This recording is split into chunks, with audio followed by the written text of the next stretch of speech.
When explaining the mechanics of certain goddesses and what makes them strong or weak, it can help a little bit just to give like a direct comparison. So with the Amaterasu deck description, we were talking about Zeus just because of the way that their mechanics are almost like a complete contrast with each other. If I had to pick a goddess that sort of best demonstrates by comparison why I think Izanami is one of the best goddesses in the game, it would probably be Isis. The reason for this is Isis is kind of like a generic, average, very kind of normal base goddess. Her stats are fine. Like the sixth devotion essentially means she's got the highest devotion you can get, but at the same time, her ability doesn't actually change the game in any way. Isis can't really do anything that no one else can do.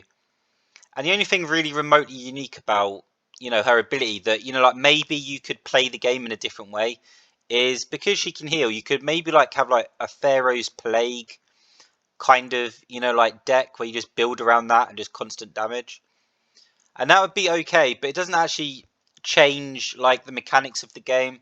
She has like no plan B, plan C, like alternate options. She doesn't have any additional factors, I suppose you should say. Like her ability just heals 10 for all Egyptian units you control. It's not a game changer. It doesn't give her any additional strategic or tactical options. But at the same time, because of the base devotion of 6, she doesn't have any bad matchups. She's just a very kind of like textbook goddess. In comparison, right? So 6 devotion, 80-20. Izanami, again, has that 6 devotion, which means she has no weaknesses. Like, she's not going to have any bad matchups with 6 devotion. Purely in terms of stat line, 60, 90, 20 means she's got the highest base devotion it's possible to have. She's got the highest health it's possible to have at base. And she's got average attack. But of these 3 stats, of course, like you don't actually really want to attack with your goddess as a general rule. And it's the stat that matters the least. And she's got the highest possible base in the other 2 far more relevant stats. But more importantly, in comparison to Isis, whereas Isis doesn't bring any like additional like tactical or strategic options to the game. She can't do anything. There are no additional mechanics here. Izanami is completely the opposite. She has an ability that costs absolutely 0, but constantly at every stage of the game is offering you different interpretations, different ways of reaching the same objective or to accomplish the same goal. There are several ways of reading her ability. In terms of like tactical and strategic options, I'll put it like this, right? You can, in some ways, read her ability as an alternate cost that she permanently has. Just as an option, if she doesn't like the cost of something, she normally has an alternate cost that she can offer. Let's take, Mummy's perfect, actually. So, for example, your opponent puts, Mummy and Fujin, that works. So, for example, your opponent puts down a Mummy. It's got 20 health, but it's just like a 4 devotion chaff unit. It means absolutely nothing to you, yeah. But you just need to get out the way, and you need to do it as efficiently as possible. And you've got a Fujin. Now, a Fujin attacks 5 per 10, which is actually good value, but it has to attack twice. It has to attack his mummy twice, so that is 10 devotion.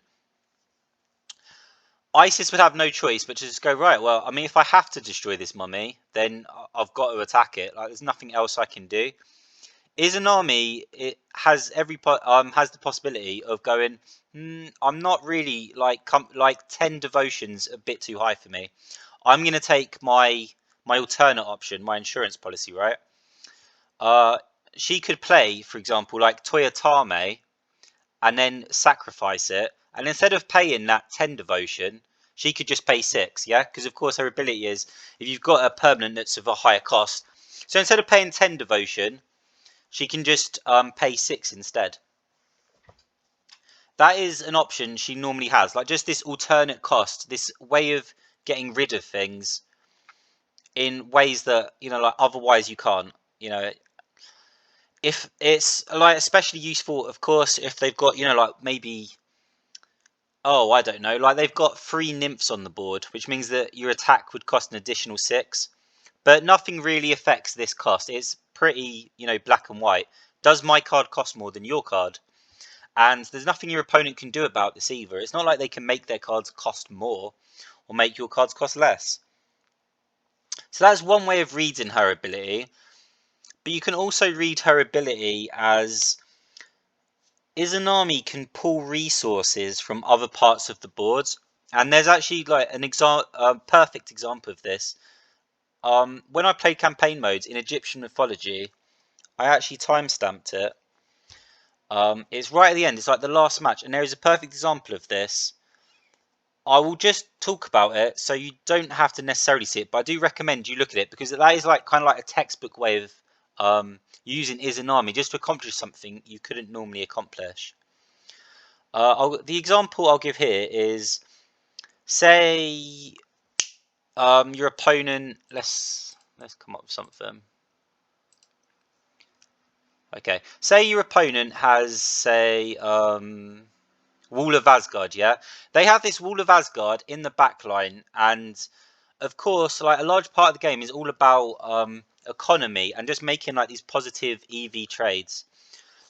So that, you know, like you generate more devotion than your opponent. And this Wall of Asgard is just making everything cost more. You can't attack that, you know, when you attack them, it costs them more than when they attack you. So they're just grinding you down. You've got to get this Wall of Asgard out the way, yeah? But there is, oh yeah, that works actually. There's a border in front. So they've put this border in front and they've said, look, we will not let you get to this Wall of Asgard. They've put chaff around it. There's a border in front of this Wall of Asgard. You just cannot get to it.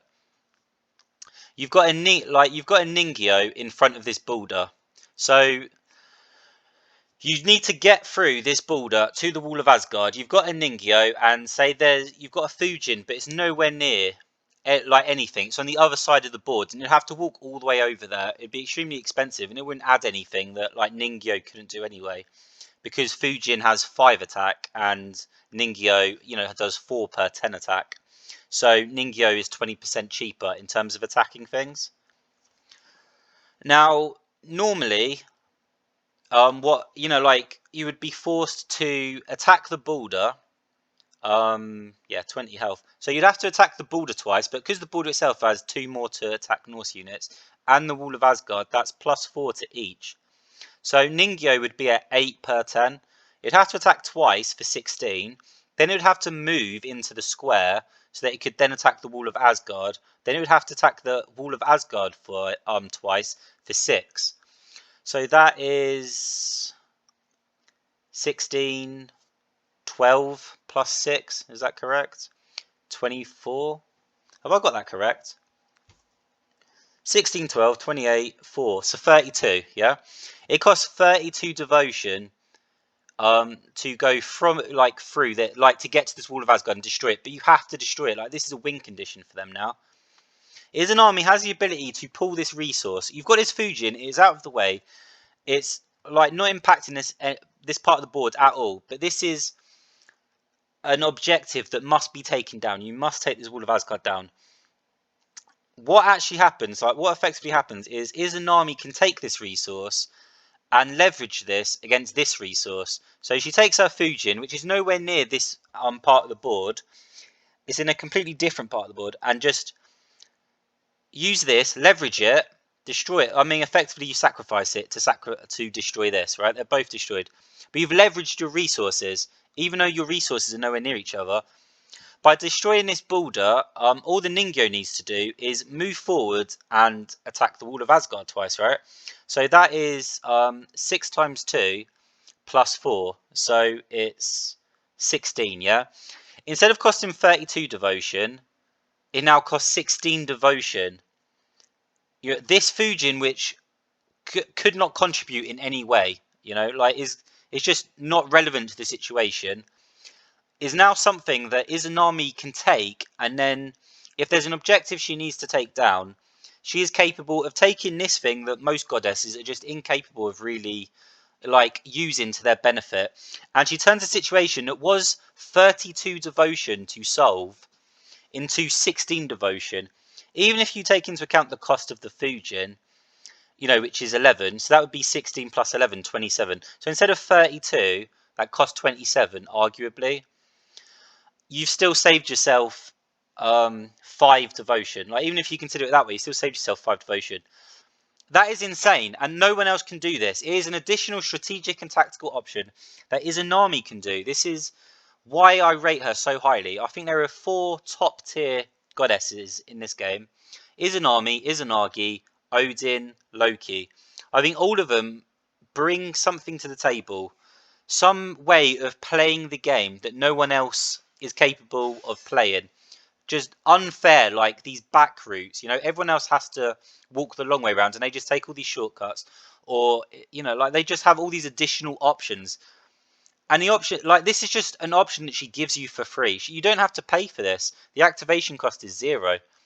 It's kind of crazy in that respect because at baseline she has no weaknesses and she's just going to give you solid 6. All she does is give, basically. Izanami is top tier because all she does is give. She gives you all this freedom, all this tactical ability. Like, she gives you additional agency in the game. Right, so a large part of, like, Izanami, when you're considering how to build her, is what exactly do you want to counter? Like, that is what I first, that was the first kind of, like, point that I reached when I was reading the description for Izanami was, oh, okay, so if I have to sacrifice things to destroy other things and it's all about cost, you know, what are the costs that are most concerning? What are, like, those key devotion totals, those key devotion costs that I really need to look at? I actually think the developers have done, like, an amazing job with the game here, in that it would have been so easy to get this wrong and for Izanami to be broken or for it to be stupid. But they've actually kind of made, like, Japanese mythology fairly clunky. Like, it's ironic, right? Izanami, who needs something to be just slightly more expensive, has Hanako Uzume, Toyatame, like Kasa Obake. Like, Japanese mythology has, like, a whole bunch of cheap stuff, and then they've got, like, this kind of clunkier stuff, like 21, 22. It's kind of weird, you know, like, it's kind of awkward. I think they've balanced it very well so that Izanami is strong, but there's nothing ridiculous here.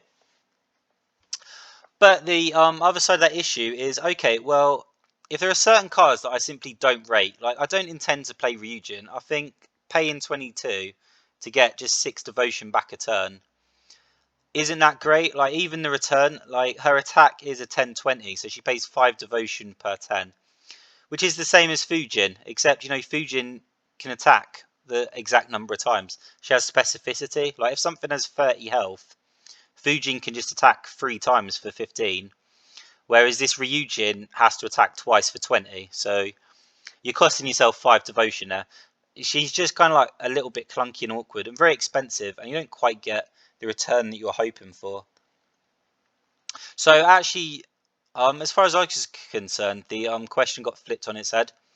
It wasn't about you know, like, what key costs are there? Like, what are the things, looking at all the mythologies, what are the numbers that, like, I really want to be just slightly above? Instead it just became, in Japanese mythology, what are the cards that are good and offer key numbers? Yeah. If there was a 7 cost, it's quite ironic actually. I actually kind of wish that Toyatame was a 7 cost. The fact she's 6 is a little bit of an issue, because 6 is a key number. Why is 6 a key number? Because base devotion is either 5 or 6 for almost every goddess, right? So theoretically, on an empty board, if Izanami could put a 7, no matter what your opponent put down, you could destroy it. You have that option. Like, of course, you don't have to choose to use that option, but it's just an option you have. So in some ways, you know, like, a 7 Japanese mythology would be fantastic. As it is, you know, I brought it down to Ningyo, Fujin, Toyatame. Ningyo, like, oh, you know what? I'll get specifically into the deck. Like, I'm just talking about the goddess right now and how I tackled building a deck around this goddess. And the answer to the question, if I get back to it, is kind of, oh, okay, so what exactly do you want to counter? It doesn't quite work that way. In an ideal world, if you could see your opponent's deck, and you could see they had like a bunch of 12 costs, like they absolutely love Fenrir, for example, then of course you'd just, like if they had 4 Fenrir, you'd have 4 Ningyo. And then if you felt like there was a Ningyo out of position or it wasn't accomplishing anything, or there was a Fenrir that was about to threaten a really key, like monument, like your Taisho, and you haven't got the answer in your hand yet, then you could, Ningyo the Fenrir, just get rid of it. Leverage the Ningyo, as I've already talked about. Right, so there is like a fourth, there is a fourth element to Izanami that kind of like succeeds the previous point, right? Izanami really, really, really wants to win the race. Like we're already talking about cost, right? Like what do you want to counter? Because you need to make sure you've got something that costs just a little bit more. Like should like it if it just costs like just 1 or 2 devotion points more, nothing more. But the other side of that coin is Izanami really wants to win that race. And by the race, I obviously mean like empty board. You and your opponent are both like, doing the normal things, trying to build devotion generation. It's a race, you're trying to develop a board faster than they can. And this is a race that Izanami really wants to win, unsurprisingly, because if she's generating more devotion than you, then technically she is capable of putting a higher cost card on the field. Yeah. If the only thing that Izanami could put on the field because her devotion generation is so low is a Hanako, then this is a blank ability. Like she's basically got no ability. She can't do anything. Yeah, like Hanako. I suppose she could sacrifice it for an egg actually. But I mean that's it. She could sacrifice this for a phoenix egg. That's not all this tactical and strategic ability just disappears, quite frankly.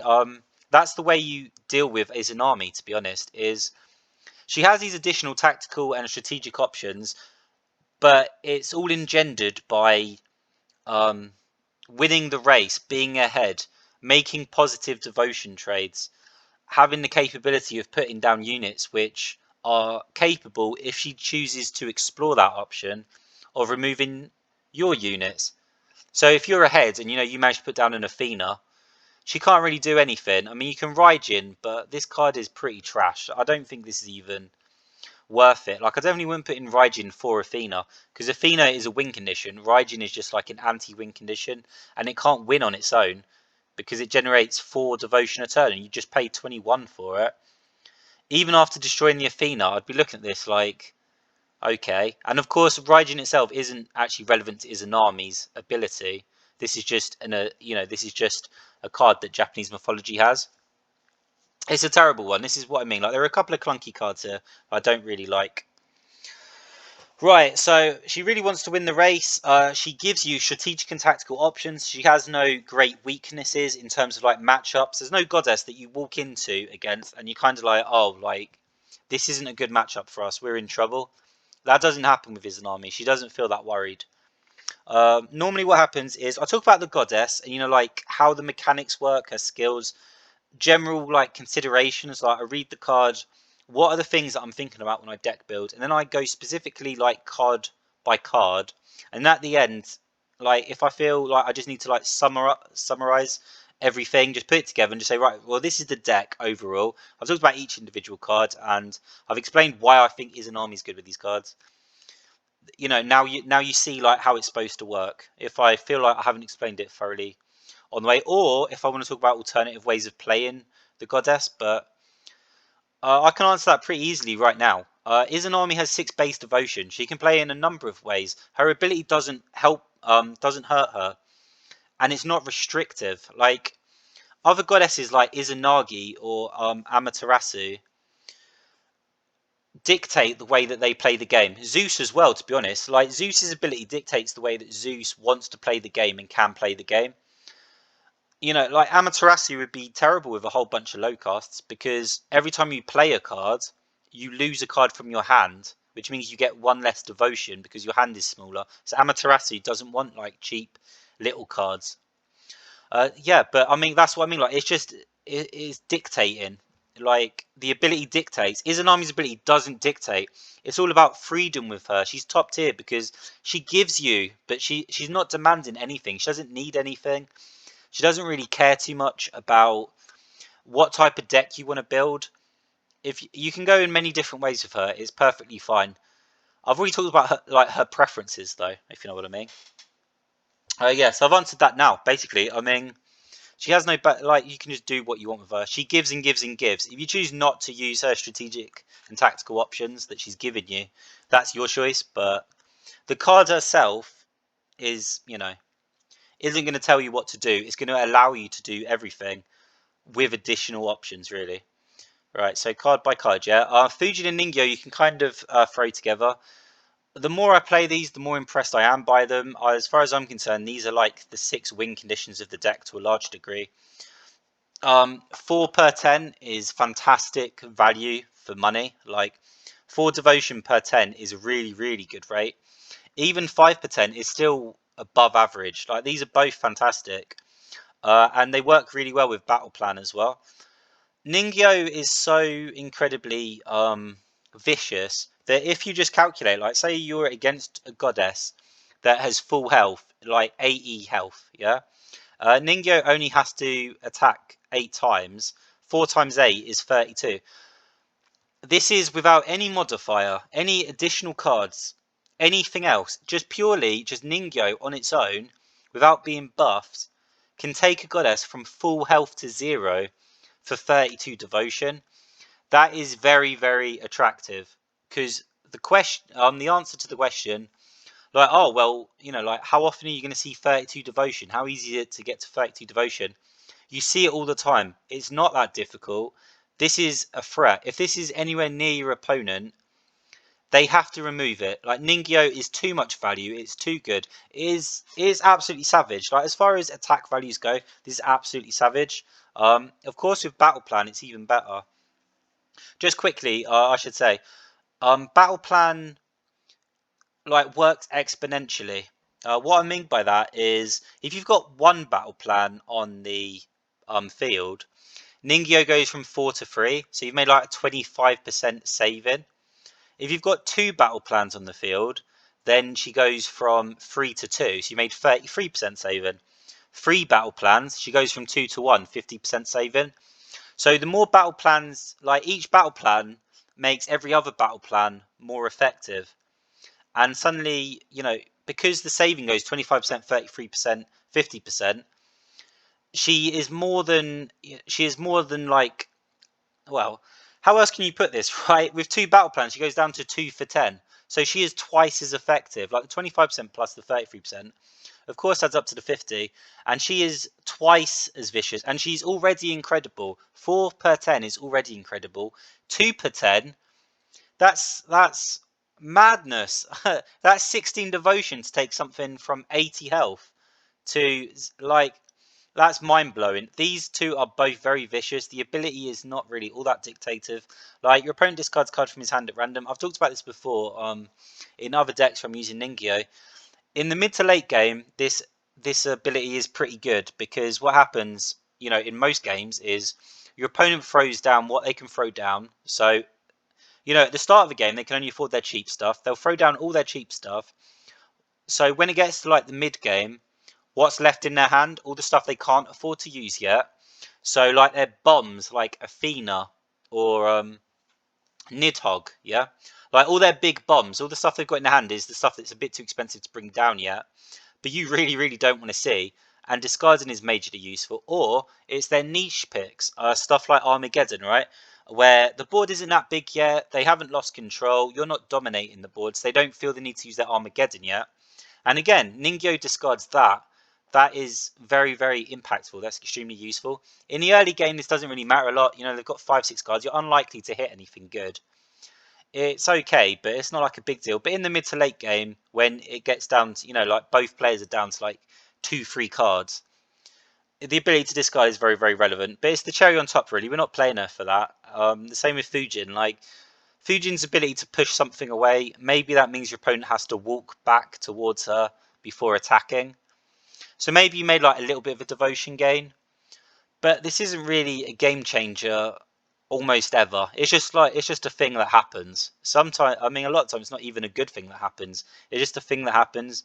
We're not playing her for the ability. We're playing her because 5% is absolutely fantastic value, and 40 health is a break point. 40 health means that there is no damage card in the game that can take Fujin out. Like Seaquake, Artemis Arrows, Rock Throw, none of them do 40 damage. This is chunky. This is very, very chunky. Mummy is in like all my decks now. It's just too good. It's far too useful. The ability to have something that costs 4 devotion, 20 health, just almost always forces your opponent into a negative value trade. You know, they want to try and get this out of the way because you've got something behind it. Maybe your battle plans, of course. You know, and they need to go through this mummy, but always it's just like a negative devotion trade. It costs more to destroy this than it does to play it, and once they destroy it, you just play it again for 4. So it can be a little bit laughable. It's a little bit silly. Toyatame is only really good in Izanami as far as I'm concerned. It's a consideration in other decks because 6/4 is a very attractive stat line. But for Izanami, there are 2 massive benefits for the card. One is the one that everyone gets, which is, like I just said, 6/4 is an incredibly attractive stat line. Paying 6, I mean, for one thing, 6 devotion is what Izanami can afford. So this is your turn 1. 2, 4 devotion for an initial 6 investment means that you are getting 50% profit by the second turn of Toyatame. Like, it's going to make you back your money by the second turn. This is actually a fantastic return on investment. Just to put this in context, Mummy is 4-2. So after 2 turns, you break even. Fujin is 11-5, so you're still making a loss. Ningyo 14-5, so it's even worse. Most units in the game actually, like, their return on investment is actually very slow, and it's not actually that great. And as I've said, like, we're not playing Fujin and Ningyo because of their return on investment, because it's very, very poor. But almost every unit in the game, like Kirin's, like Raijin, Ryujin, you know, Susanoo, terrible investments. The best you get tends to be like, you know, like turn 3, it will start making back its money. But Toyatami is already making you devotion by its second turn. And Izanami cares about winning the race. That's the thing. Izanami cares about winning the race. And even though the ability can be a bit of a hindrance, the truth of the matter is this card almost reads like early game race winner. You want to slam these down because it means that you are ahead. It's very hard for your opponent to compete when you have like the Toyotames, the Oshimis. It depends how you want to build your Izanami deck. But if you throw this down on turn 1 for 6, then the optimal turn 2 play for most players in terms of devotion generation is obviously like a Fushimi or a Greek temple, you know, so it's an 8-5. So they've paid 2 more devotion and they've managed to get 1 more devotion generation a turn. Sure, that is slightly more than Toyatame, but Toyatame is exactly hitting your devotion, and you can play it on turn 1 or turn 2. If you play it on turn 2, you can play it first, or you can play it if you're going second. Sorry about that. So you can use it in both. So it's actually better in that respect than Fushimi as a opening move, because you can't actually play Fushimi as an opening move if you go first. You can only play it. So it has great utility. The second reason it's super useful, specifically to Izanami, is that it's a fantastic, you know, like race card. You will win the race. Like, it's really going to like allow you to compete. But the ability is very, very unattractive because Toyotame comes down at 40, but of course loses health each turn. But the 6 covers an awful lot of units in the game. Like, we're talking about, you know, like Uzume's, Hanako's, Kasa Obake, and that's just in Japanese mythology, yeah? Like, we're also talking about, like, going against Zeus, you got your Minotaurs, your Medusas. Toyotame is surprising, like, 6 is a surprisingly good number because the game is designed to some degree around the ability to consider that you will not always manage to, like, completely hit your devotion, and your opponent is going to have lower cost units in the in their deck, just to guarantee they've got a good start. Because a large part of the game is about racing, and if you can't put anything down turn 1, that is seriously crippling. That is a problem. But the ability isn't that unattractive to Izanami, because of course at 6 she has the ability to sacrifice it. An awful lot comes under Toyatame, even if you don't use Izanami to like get just a little bit of extra value. You know, like Toyatame takes damage, eventually it's down to like 10-20 health, and then you just ping it to like take a mummy off the board or something, you know? Just that little bit of extra value you get at the end. Even if you don't do that though, it's still going to generate 16 devotion after the 4 turns. So it's just hard to complain about this card. If you get the tactical flexibility, then you tend to ping it off with Izanami, and it's very strong in Izanami for that reason. Your opponent is stuck in a situation where you throw down Toyatame turn 1, and they either put down units, which you can use Izanami on, or they don't use their units until Toyatame leaves the board. Like, that's not really a decision, you know, like that is terrible. You put your opponent in like a kind of weird, awkward, very irritating position. We can talk about Taisho, kind of similar to Toyatame in a lot of ways, because Taisho is in here for the cycling. I actually I have Taisho in a lot of my decks because I personally believe like you need like 2 copies of Everflowing Sun, Taisho like 2, 3, 4 copies in every deck, because I believe every deck needs that ability to just like cycle, dig for cards. Sometimes you don't have the answer in your hand. You have to have that capability to thin your deck out. If you really need Armageddon and you don't have it, you need it. Right? This is just a way of just cycling through your deck, making sure that you keep things as lean as possible, and you get those answers in your hand as quickly as you possibly can.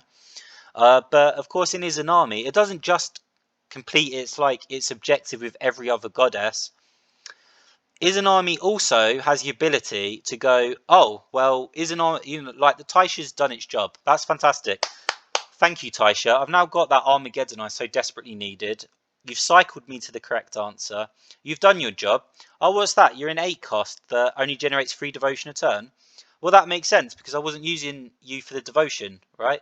Of course, like Oshimi is an 8-5. You're not using the Taisha for the devotion. You're using it for the cycle. Once its job is done, similar to the way that Toyatame, you know, like once it's down to 10-20 health, you know, its job is basically done. You say, oh, okay, well, that's not a problem then. Oh, my opponent's got an Tsukushima. Well, guess what? I'm more than fine because you generate 3, I generate 3. The cycling has been done. It's more than done its job. I'm super happy, and I now want to ping off this Tsukushima. This seems a little bit weird, right? In so much as like Izumo is doing more for you, like it's generating 3 as well, but it cycles.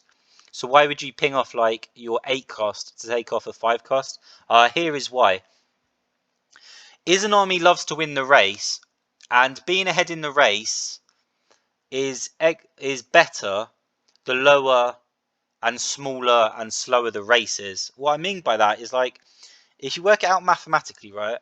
If Izanami is ahead by 1 devotion point, like she just generates 20 devotion a turn, and her opponent generates 19 devotion a turn, then Izanami is only like 5% ahead. But if Izanami is ahead by 1 devotion point and she's generating 10 and her opponent's generating 9, she's 10% ahead, and so on. So what happens is if you're winning the race and there are cards that have parity, sometimes you want to just skim that off. Skim that off is kind of a weird word, but you know what I mean? Like, this is generating 3 for you, that's generating 3 for them. But if you remove the cards, you're still the same amount ahead, but the percentage that you are ahead, even though it's the same number of devotion points, is greater, if you know what I mean. Like, that's a bigger lead now. So occasionally, yeah, you just want to like pair this off, and it's something Izanami can do that no one can do. You're going to get sick of that, but I just feel like I have to press this point home. She is a top tier goddess just because she offers you strategic and tactical flexibility, things that no one else can do. Suddenly your Taisha doesn't just cycle, which is super vital and super important, but now you've got like this back out option, this plan B. I've cycled, I've done everything I need, I've got the answers, I'm super happy with my hands. Now the question is, do I choose to exercise this option to pare the board down and make this game slower? well, I'm ahead. Yeah, actually, I should do that. Or, if you're behind, no, I still need to keep cycling. But it's just an option she gives you. It's the freedom. She just gives you the ability to choose things that other people don't even get. Like their choices that other people just don't get. Time reflow. I'm gonna be honest. I've talked about this in like so many deck descriptions, so I'm just gonna say this like really, really quickly because I'm like a little bit fatigued with describing certain cards because they're in every deck I have. Time reflow, right? It uses your deck as it uses your grave as like a toolbox. The whole point is that this is effectively like other copies of cover cards you've got. So like if you've got an Everflowing Sun in your hand, your grave, Seaquake, Armageddon, you have the capability with a time reflow in your hands to pull out the perfect answer. If your opponent's got a whole bunch of monsters and no monuments, then you pull out the Seaquake. That's the perfect answer for that perfect situation. That's exactly what you want in that situation. If you need to pull out Armageddon, you do. But time reflow just allows you to do that. Also, it kind of saves you from issues such as one of your Armageddons at the top of your deck, but you can't find the Armageddon again. You need to Armageddon again, but the other two just so happen to be at the bottom of your deck, and you're not going to draw them until right at the end. Time reflow turns like that one Armageddon that you did have into like another 3 copies of Armageddon. So it's effectively 4 Armageddons if you need it to. Everflowing Sun, already talked about Taisho. I think you need at least 2 copies. I don't I think you have to because sometimes you do need to dig, you do need to cycle, so you need at least 2 copies. But I don't actually like the card, so it hurts me. I actually don't like even seeing 2 copies. It's just something you have to have. Like, it's not 3 copies because I hate the card. I don't want to deal with it. Soul Extraction.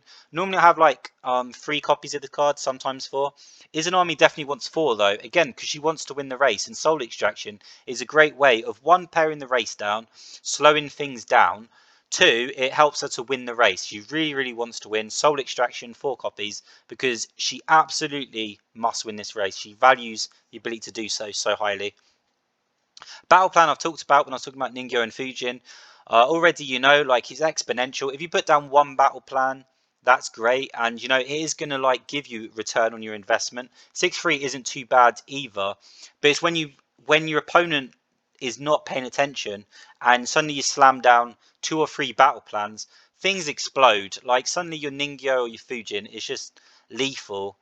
If you're playing against this, you need to be aware, like this is a red flag for you. If you see someone put a Bttle Plan down, that's a red flag. It's always you always need to immediately go, what am I supposed like what am I going to do? Like if I see the second Bttle Plan, what am I going to do? Rise of the Pharaoh, absolutely love it. ×4 in this deck because again, if she has the ability to pop and just get further ahead in the race, she's absolutely 100% going to do that. I have Rise of the Pharaoh in almost all of my decks. It's kind of like extra relevant to Izanami because she values certain things more. If you're at 16 and you really need like no, let's not say 16, right? Let's say 18 works. Yeah. Okay. So say you're at 18, right?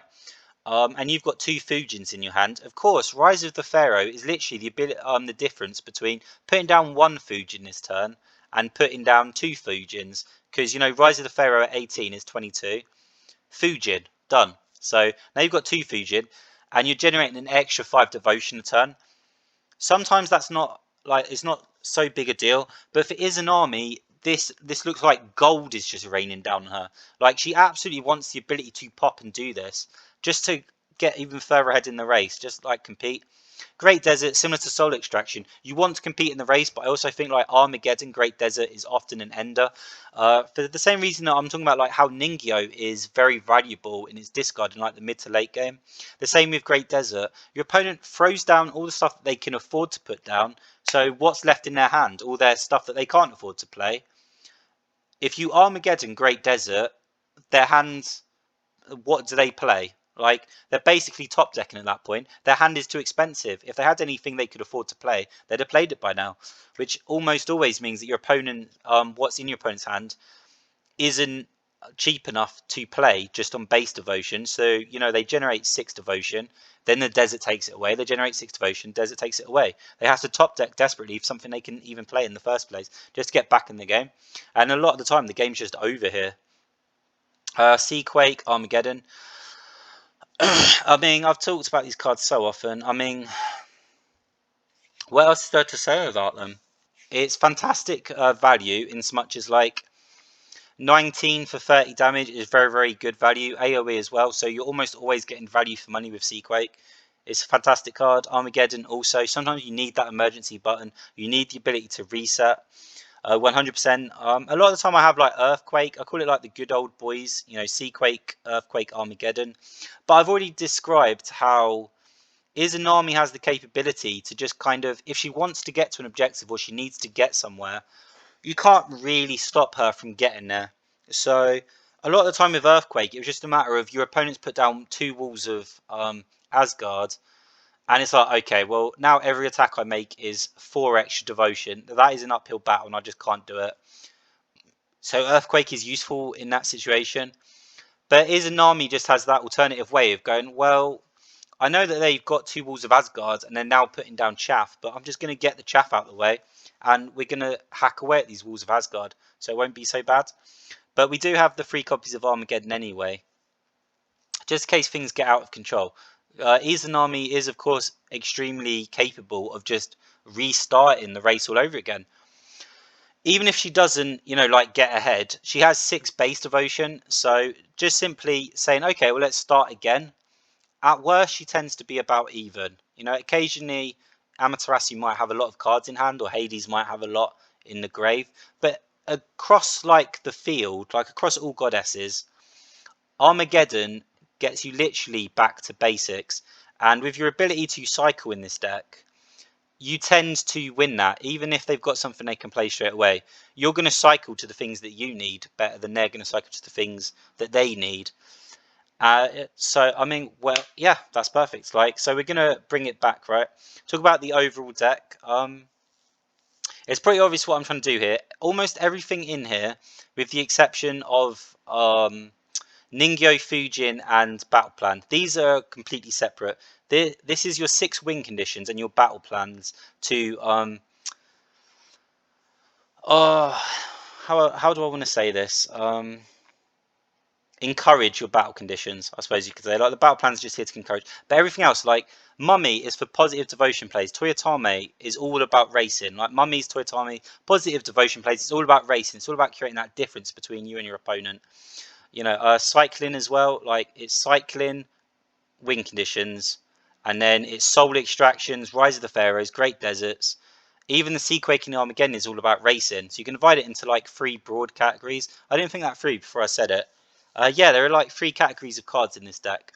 The ability to cycle and thin your deck, your win conditions, and your ability to win races. Those are the 3 concerns. There are a lot of ways to build as an army, but I already tackled this like at the start. Normally I'd summarize it here, but I think in that respect, you know, like the deck is very obvious in some ways. And I think they're like, look, I highly recommend watching Egyptian mythology. Just watch that one example of Izanami, because that is like the perfect example of just her ability to do something that no one else can do. And even now, like I think that was wonderful. Like, I did it, and I was so pleased with myself because I was learning Izanami as well. Of course, I'm learning these goddesses as I go through campaign, and then the deck description is afterwards, and I give feedback on what they like, what they dislike, how it felt to play them. And that was genuinely a moment for me where I was like, oh my god, I saw that play, and I'm really proud of myself for seeing that. Definitely get that. Just you get a general idea of the things she can do. Yeah, definitely top tier. Absolutely fantastic. If you pull her as an S tier, user 100%. I will say, just as a disclaimer, right? The AI doesn't use her very well. Don't use that as a base comparison. Like, when you go through Japanese mythology, you're going to run into the AI using Izanami, and it's just shockingly bad with it. It doesn't know what it's doing. And secondly, Izanami, because she likes to win the race, enjoys parity, so she doesn't demonstrate well in insane mode, because in insane mode, your opponent starts with 8 base devotion, just as a bonus. They just start with 8. So it's hard to win that race because they, you know, like they've got the equivalent of a Greek temple. Like, straight away, if they want, they can just throw down a Greek temple plus their base devotions. That's another 6. So that can be, you know, Greek temple, Egyptian statue, or something. You know, like, just from turn 1, they're suddenly generating an extra 8 devotion on top of their base devotion, and you're like, Seriously, so in that respect, Izanami doesn't show well, but we still smashed with it. Like we still smashed campaign with her. That's how good she is.